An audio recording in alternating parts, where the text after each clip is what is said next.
Hello! You're someone who's looking to play Star Rail in 2024, but you don't know if you really want to start playing the game? Well, you've come to the right video. This series is for those who just wants to play the game without having to think about whether they are doing the most meta shit or the most optimal thing they can do for their gameplay and characters. And you just want to relax, chill, and play. So I'm gonna start the series off with 5 tips that can really help you mentally prepare what to expect from the game and what to do in order to not burn yourself out in just a couple of weeks of playing it. Right, you ready? Let's get this shit going. The name's Leafy and you're watching Casual Guides to Games. So, tip number 1. Get ready to be overwhelmed. Well, at least at the start. The thing about Star Rail is that they really throw you into the mix of the story right from the get-go. You start the game, watch some sort of spaceship get invaded, watch a super hot lady, who you probably won't even get until you've saved up gems and then you can pull for her, make absolute meals of some enemies while introducing to you to the game's core mechanics before you finally choose to create your character. Well, I say create, but you really just choose a name and whether you play as a guy or a girl. Afterwards is where things start to get a lot more overwhelming. You get introduced to character paths, you learn character elements, you learn their playstyles, and then suddenly you get to learn what this trailblaze power thing does and what it's really for. And then you get to see all these things that you will have to collect to level up. Point is, you'll have lots of things to learn and to consider. Especially if you don't exactly play gachas or JRPGs, then early game Star Rail will definitely throw you for a loop.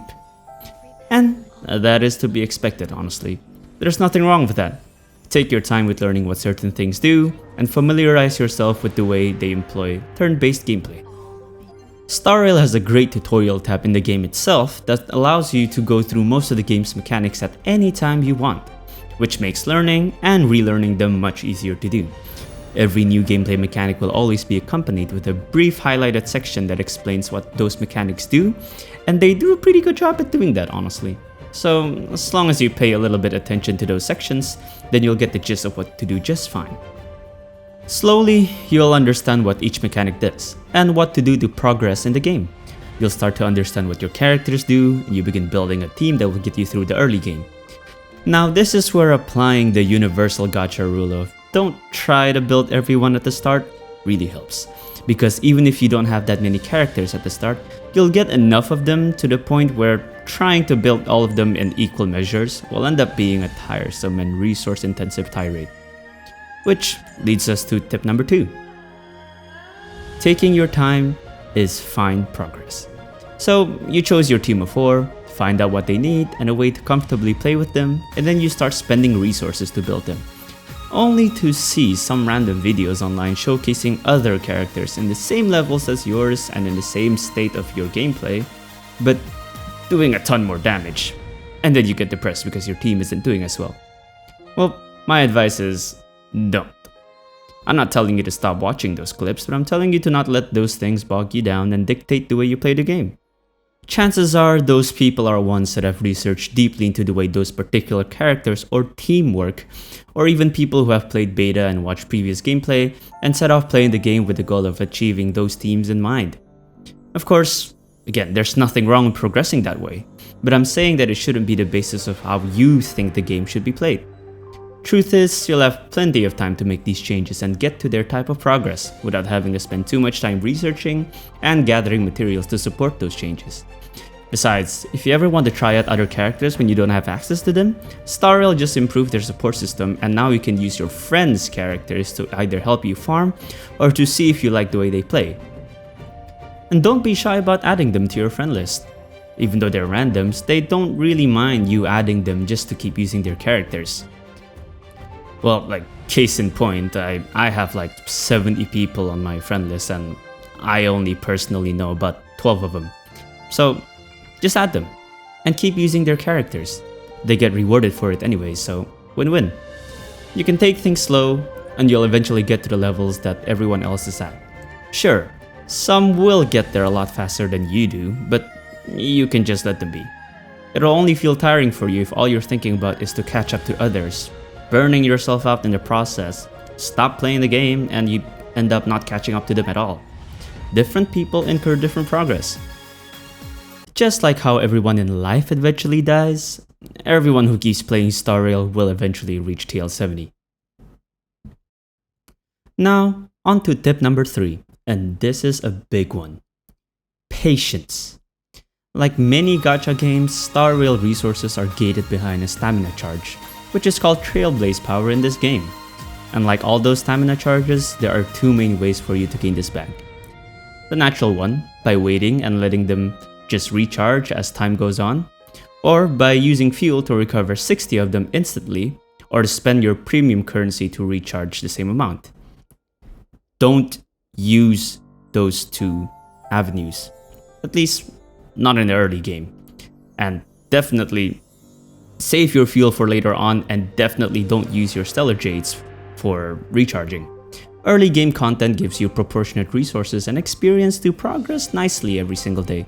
And coupled with the fact that Star Rail has a rather large pool of Trailblaze power, you won't find yourself wasting fuel by capping them anytime soon, since they take a while to get there in the first place. You're better off saving your fuel for when you can actually farm endgame materials, and you're better off saving your Stellar Jades for the waifus and husbandos that you really want. Trust me, it can also help in a way where you'd be able to have a goal every time you log into the game. Things like prepping for a character that you want to pull, or even farming for a character you just got, can go a long way into making sure that you've got things to do in the game. Like, what materials are you supposed to farm for this character? Oh, talent materials, relic, and maybe cash if you need the credits.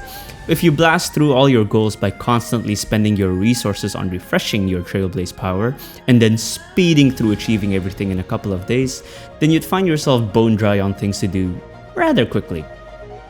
This also applies to story content.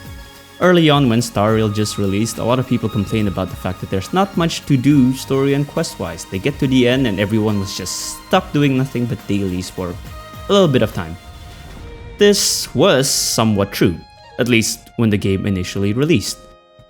But it was also because people were rushing to get to certain Trailblaze levels faster than what the average person playing would normally achieve it in.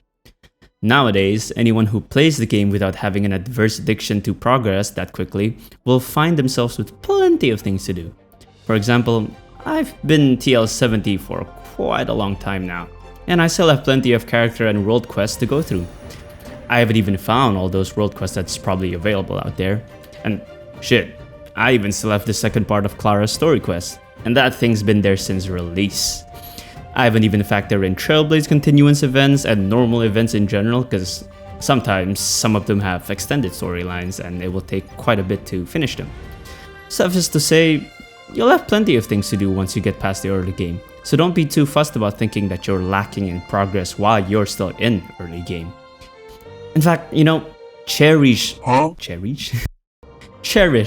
these times where your goal is straightforward and you can just think about building characters, because endgame is the time where your time in Star Rail will be met with a lot of this shit.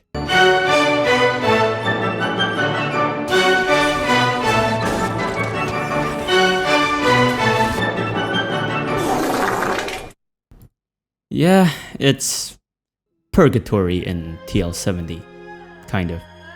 You get these things once in a while, but they happen once in like every second blue moon. Tip number 4, find what makes you happy and stick with it. The advantage of this part is that there's a lot of things in Star Rail that you can pinpoint as the thing that makes you look forward to playing the game. You like the story and you want to go through every bit of dialogue without skipping it? Go right ahead. You want to be an in-game warlord? By all means. You want to be F2P, save your wallet, You want to be a whale with chronic obesity and collect all them smexy E6 Eidolon arts? By all means, no one's stopping you. In fact, I can't blame you. A more fundamental way to find your sweet spot is to look for a gameplay style or just things within the game that can either give you a long-term goal or a source of pure satisfaction. For example, the moment I played the game, I knew that I wanted to get and play Kafka, no matter how her playstyle and kit ended up becoming. I did just that, waited for a bit, 1.2 came out, and now DOT is one of my go-to playstyles. After that, Jing Liu was announced. And let me tell you something. This is my track record with anime waifus.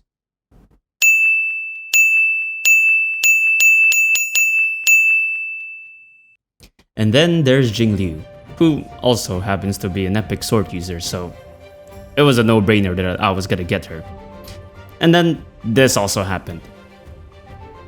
So Star Rail got me set for life. It also helps that she ended up being disgustingly OP, so more happiness. When you find these little things that can make you look forward to the game, staying will be much easier. It won't matter if your team can't fully 36-star MOC or if it doesn't try to keep track with whatever the new meta is. So long as you like who you're playing with and how you're playing the game, you should be able to enjoy the game just fine. If you think optimizing your team is a hassle, then don't, honestly. I don't really try to do that either. Everyone keeps telling me to speed tune everything. Like, I gave my friend my count to play, and then they're like, oh my god, you're Bronya, you're Jinglu, everything is like out of speed tune. And I'm like, you know, I'm playing with a 105 speed Jinglu. It really doesn't matter. Things still die. If doing things in this game requires me losing more brain cells than I already am, then it's really not worth doing. Which, finally, leads to the final tip, which is to remember that it's only a game, and they are meant to be fun. Everyone started playing the game for their own reasons. Personally, I played Star Rail because of Genshin, which got me into wanting to play a Honkai series that had a lot of the original Hoyoverse characters like Bronya, Himeko, Sela, and Star Rail gave me just that. Since I didn't really want to start playing Honkai Impact, it kind of feels like it's a bit long to catch up, so I didn't bother, but eventually I began to vibe with the character designs and their gameplay, and that's all that I've been basing off the way I'm progressing in the game from. Many people have many ways of enjoying their time in this game, and like I said, I'm someone who enjoys playing DOT and easy hypercarry metas like a Jinglu team, but I didn't really pull for big hypercarry characters like Cooler Daniel here, cause I knew I wouldn't enjoy his SP greedy playstyle. But that doesn't mean that I think he sucks as a character, he's just not the way I want to play the game. And any of these characters can be great with the right kind of care, and even some standard banner characters are still very good to use in the endgame. I also get that reading and going through the story might be a hassle for some people, and that's fine. They just want to play the game, skip through every bit of dialogue, and that's it. Personally, I still go through most of the main story and character quests from dialogue to dialogue since I like listening to the VA stuff, but again, that's just how I like to do it. Don't be afraid to try weird ass things either. I used to think that there's always a set way to play certain characters and that there's always a team comp for them and that you can never play them in a different style the way you wanted to play. But now, really, I adopt a philosophy that pretty much goes with there are no such things as stupid teams, just funny comps. Like, people can legit play however they want if they're willing to gun for it, because that's the beauty of these sort of team building games. You have so much to go through, you have so many comps. There's only this many characters in Honkai Star Rail for now, and there's already so many ways to play the game. Like, some guy even made a DPS Bailu team at some point. That's a healer.